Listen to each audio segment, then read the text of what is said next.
Hello मेरे प्यारे बच्चों, कैसे हैं आप लोग। और बेटा जैसा कि आप देख सकते हैं कि आज हम ऑप्टिक्स यानी कि यूनिट 6 का पार्ट नंबर 4 जो कि पिछली क्लास जो हम लोगों ने बेटा रिफ्रैक्शन शुरुआत करी थी उसका रिवीजन शुरू किया था, उससे रिलेटेड बेटा क्वेश्चंस आज हम करेंगे। Mainly critical angle, mainly total internal reflection और जनरल रिफ्रैक्शन के कंसेप्ट के ऊपर क्वेश्चंस। चलिए, पहला क्वेश्चन जो है वो क्या कहता है, total internal reflection occurs in waves when wave enter from. बेटा टोटल इंटरनल रिफ्लेक्शन कब होता है?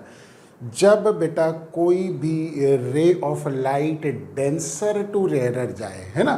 तो डेंसर टू रेयरर यानी कि एयर फ्रॉम वाटर, तो वाटर से एयर पे जा रही है, तो ये करेक्ट आंसर हो जाएगा, है ना, क्योंकि यहाँ पे डेंसर टू रेयरर जा रही है तो यहाँ पे TIR होगा, अब बाकी केसेस में नहीं होगा। चलिए नेक्स्ट क्वेश्चन देखते हैं। अगला क्वेश्चन क्या कहता है, object is placed at 24 centimetre distance above the surface of the lake. If the water has a refractive index 4/3, then at what distance from the lake surface a fish will see the object? बेटा देखो, जब कभी भी object denser medium में है, देखो ध्यान से समझो, ऑब्जेक्ट अगर डेंसर में है और कोई रेयरर से देख रहा है तो बेटा हमेशा अपैरेंट डेप्थ कम होगी, ठीक। दूसरी चीज़ है, जब ऑब्जेक्ट रेयरर में है यानी कि एयर में है और फिश जैसी चीज़ जो कि डेंसर मीडियम में है, जब वो देखेगा तो बेटा उसको क्या दिखाई देगा, अपैरेंट डेप्थ ज़्यादा दिखेगी, है ना। तो अपैरेंट हाइट जिसको हम कहते हैं वो ज़्यादा हो जाएगी। तो इस केस में हमारे पास हो जाएगा बेटा T/D बराबर म्यू। वैसे तो D/T होता है ना, लेकिन T मतलब अपैरेंट और D हो जाएगा एक्चुअल। तो यहाँ पे अपैरेंट बराबर क्या हो जाएगा, D इंटू म्यू। अब D है यहाँ पे 24 और म्यू है बेटा 4/3, तो ये हो जाएगा 32 सेंटीमीटर। आंसर आ जाएगा above the surface of water, है ना बेटा। ये ध्यान रखने वाली चीज़ है कि कब कौन सी चीज़ कैसे लगेगी, ठीक। चलिए नेक्स्ट क्वेश्चन देखते हैं। अगला क्वेश्चन कहता है the total internal reflection of a beam of light occurs. बेटा TIR कब होता है? देखो बेटा, जब क्या होता है, लाइट कहाँ से कहाँ जाए बेटा, डेंसर टू रेयरर जाए, है ना। तो यहाँ पे हमारे पास क्या हो जाएगा, the total internal reflection of beam of light occurs when beam of light enters. IC critical angle हो गया, I क्या हो गया, एंगल ऑफ इंसिडेंस। एंटर्स कहाँ पे, rarer medium from denser medium at angle greater than critical angle. ये condition होती है बेटा TIR की, है ना। अगर angle of incidence critical angle के बराबर होगा तो बेटा उस कंडीशन में रे ग्रेजिंग इमर्जेंस होगा, यानी कि 90 डिग्री एंगल बनाएगी नॉर्मल के साथ, ठीक। तो angle of incidence critical angle से बड़ा होना चाहिए और रे रेयरर मीडियम में जानी चाहिए फ्रॉम डेंसर मीडियम। ये करेक्ट हमारे पास आंसर आ जाएगा, ठीक है। चलिए नेक्स्ट क्वेश्चन देखते हैं। अगला क्वेश्चन क्या कह रहा है, a light wave travels from glass to water. बेटा ग्लास का रिफ्रैक्टिव इंडेक्स 3/2 है, यानी कि AμG गिवन है बेटा 3/2 और वाटर का गिवन है AμW गिवन है बेटा 4/3। अब देखो बेटा, ग्लास की जब हम बात करते हैं तो ग्लास जो होता है वो डेंसर होता है एज कंपेयर टू वाटर, है ना। आप रिफ्रैक्टिव इंडेक्स से भी देख सकते हैं। और लाइट रे ट्रैवल कर रही है ग्लास से वाटर में, यानी कि क्रिटिकल एंगल ग्लास में होगा और वाटर में 90 डिग्री होगा, तभी तो बेटा हमारे पास कंडीशन आ जाएगी। तो यहाँ पे हमारे पास क्या हो जाएगा, AμG इंटू साइन C बराबर किसके हो जाएगा, AμW इंटू साइन ऑफ 90, है ना बेटा। क्योंकि रे कहाँ से कहाँ जा रही है बेटा, ग्लास से वाटर में जा रही है। ग्लास डेंसर है, वाटर रेयरर है, तो ग्लास में क्रिटिकल एंगल होगा और वाटर में 90 डिग्री होगा, इसीलिए स्नेल्स लॉ लगा के ऐसे कर लिया। अब सीधे सीधे ए म्यू जी की वैल्यू है बेटा 3/2 मल्टीप्लाइड बाई साइन सी, ये हो जाएगा 4/3 और साइन 90 की वैल्यू क्या हो जाएगी 1 हो जाएगी। तो बेटा यहाँ पे साइन सी बराबर हो जाएगा 4/3 और नीचे हो गया 3/2 जो कि होगा 8/9, यानी कि सी बराबर साइन इनवर्स 8/9 ये हम निकाल सकते हैं। तो ये मेरा करेक्ट आंसर हो गया, ये हो गया साइन इनवर्स 8/9। लाल डब्बे में डाल दिया, मज़ा आ गया। वैल्यू ऑफ क्रिटिकल एंगल ये आ गया। ठीक है बेटा, ऐसे करके करिएगा, कभी गलती नहीं होगी, ये ध्यान रखिए। क्योंकि देखिए यहाँ पे मैंने स्नेल्स लॉ लगा के डायरेक्टली निकाला है। क्वेश्चन कह रहा है a wavelength of light in vacuum is 6000 angstrom and in a medium 4000 angstrom. Refractive index, देखो बेटा, refractive index of any medium बराबर speed of light in air upon speed of light in medium, है ना बेटा, ये formula मैंने बताया था। अब स्पीड बराबर लैम्डा हो जाएगा, lambda in air into frequency और lambda in medium into frequency. Frequency same रहती है ना। जब लाइट एक मीडियम से दूसरे मीडियम में जाती है तो बेटा वेवलेंथ चेंज कर जाती है, स्पीड चेंज कर जाती है, लेकिन फ्रीक्वेंसी क्या रहती है, सेम रहती है। ये ध्यान रखने वाली चीज़ें हैं। ठीक है, तो अब लैम्डा ए गिवन है बेटा 6000 एंगस्ट्रॉन्ग और लैम्डा एम गिवन है बेटा 4000 एंगस्ट्रॉन्ग। ये कटम कुट्टा, तो 6/4 1.5 आ जाएगा और रिफ्रैक्टिव इंडेक्स आ जाएगा। ये मेरा आंसर यहाँ पे चमक रहा है। ठीक, बहुत इजी है, कुछ भी नहीं है। लैम्डा ए 6000 गिवन है, वैक्यूम मतलब वैक्यूम और एयर बेटा लाइट के पॉइंट ऑफ व्यू से सेम माना जाता है ना। तो लैम्डा मीडियम 4000 गिवन है, इसलिए हमने डाल दिया।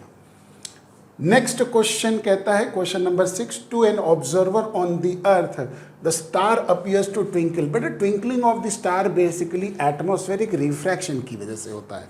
तो refractive index fluctuates in the earth atmosphere, ये करेक्ट आंसर हो जाएगा, है ना बेटा। ये तो वैसे भी थोड़ा सा ये सब चीज़ें जनरल की पॉइंट ऑफ व्यू से ज़्यादा इम्पॉर्टेंट है। नेक्स्ट क्वेश्चन क्या कहता है, क्वेश्चन नंबर 7 कहता है the refractive index of a certain glass is 1.5 for a light whose wavelength in vacuum is 6000। The wavelength in this light when it passes through glass. वही बात हो गई। तो lambda air upon lambda medium बराबर refractive index of glass होता है। तो बेटा लैम्डा एम निकालना है, तो वो बराबर लैम्डा ए अपॉन एन।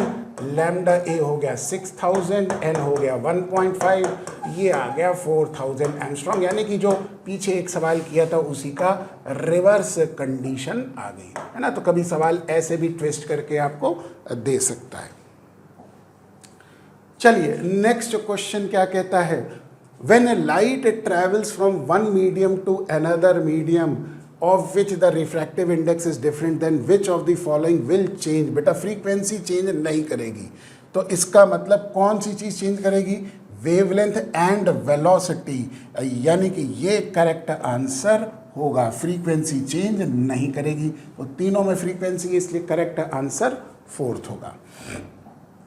नेक्स्ट क्वेश्चन कहता है A regular tank of depth 8 meter is full of water. The bottom is seen at the depth. अब बेटा वही बात हो गई जो मैंने आपको बताया था कि अगर ऑब्जर्वर रेयर में है और ऑब्जेक्ट डेंसर में है ना, तो बेटा वहाँ पे हमारे पास d/t बराबर हो जाएगा म्यू के, d बराबर 8, t हमको निकालना है, ये बराबर 4/3, तो t बराबर हो जाएगा 8 × 3/4, यानी कि 6 सेंटीमीटर आंसर आ जाएगा।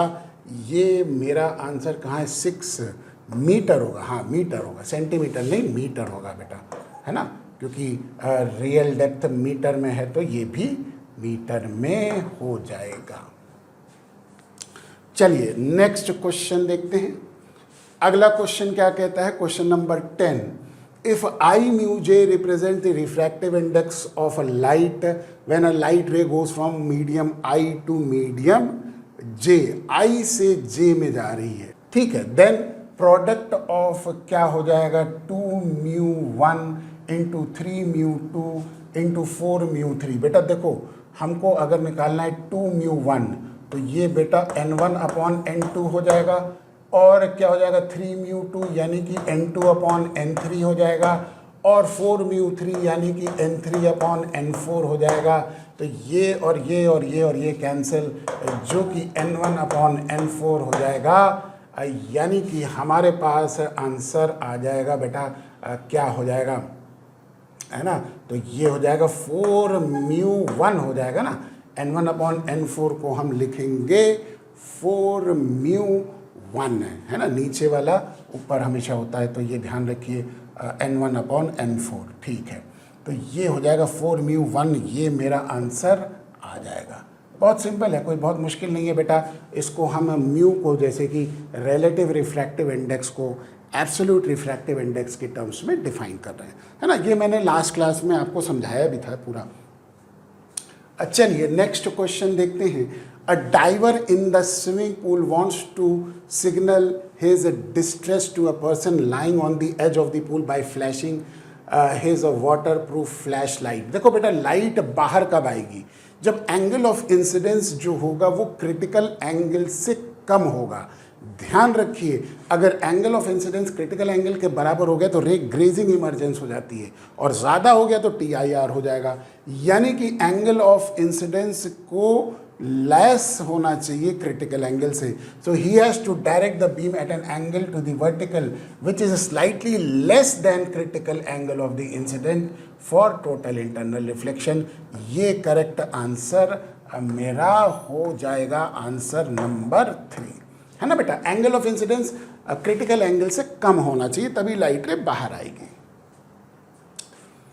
Miraj is the phenomena due to the बेटा टोटल इंटरनल रिफ्लेक्शन। ये तो हमने ऑलरेडी आप लोगों को थ्योरी क्लास में ब्रीफ बता दिया था, ठीक। Which of the following is used in optical fibre. Optical fibre में भी बेटा टोटल इंटरनल रिफ्लेक्शन होता है ना। तो ये चीज़ कई बार क्या होता है, ऐसे क्वेश्चन पूछे जाते हैं और इसीलिए ये ध्यान रखना पड़ता है कि कौन सी चीज़ कहाँ इस्तेमाल होती है। क्वेश्चन कह रहा है the wavelength of light diminishes mu times, mu है 1.33 for water in a medium. A diver from inside the water looks at an object whose natural colour is green, he sees the object as a green. बेटा देखो light का जो colour है वो determine करती है frequency, और चूंकि लाइट जब एक मीडियम से दूसरे मीडियम में जाती है फ्रीक्वेंसी सेम रहती है, तो बेटा लाइट का कलर भी सेम रहेगा। तो जो कलर एयर में होगा वही कलर वाटर में भी नज़र आएगा। तो नेचुरल कलर अगर ग्रीन है तो ऑब्जेक्ट का कलर भी ग्रीन ही नज़र आएगा, ठीक है। ये वो क्वेश्चंस थे बेटा जो कि पिछले क्लास से यानी कि रिफ्रैक्शन से रिलेटेड बातें थी, और उम्मीद करता हूँ कि आप इन क्वेश्चंस की अच्छे से प्रैक्टिस कर रहे होंगे। अब बाकी बातें नेक्स्ट क्लास में करेंगे, तब तक के लिए बेटा पढ़ते रहिए और अपना तैयारी पूरी रखिए।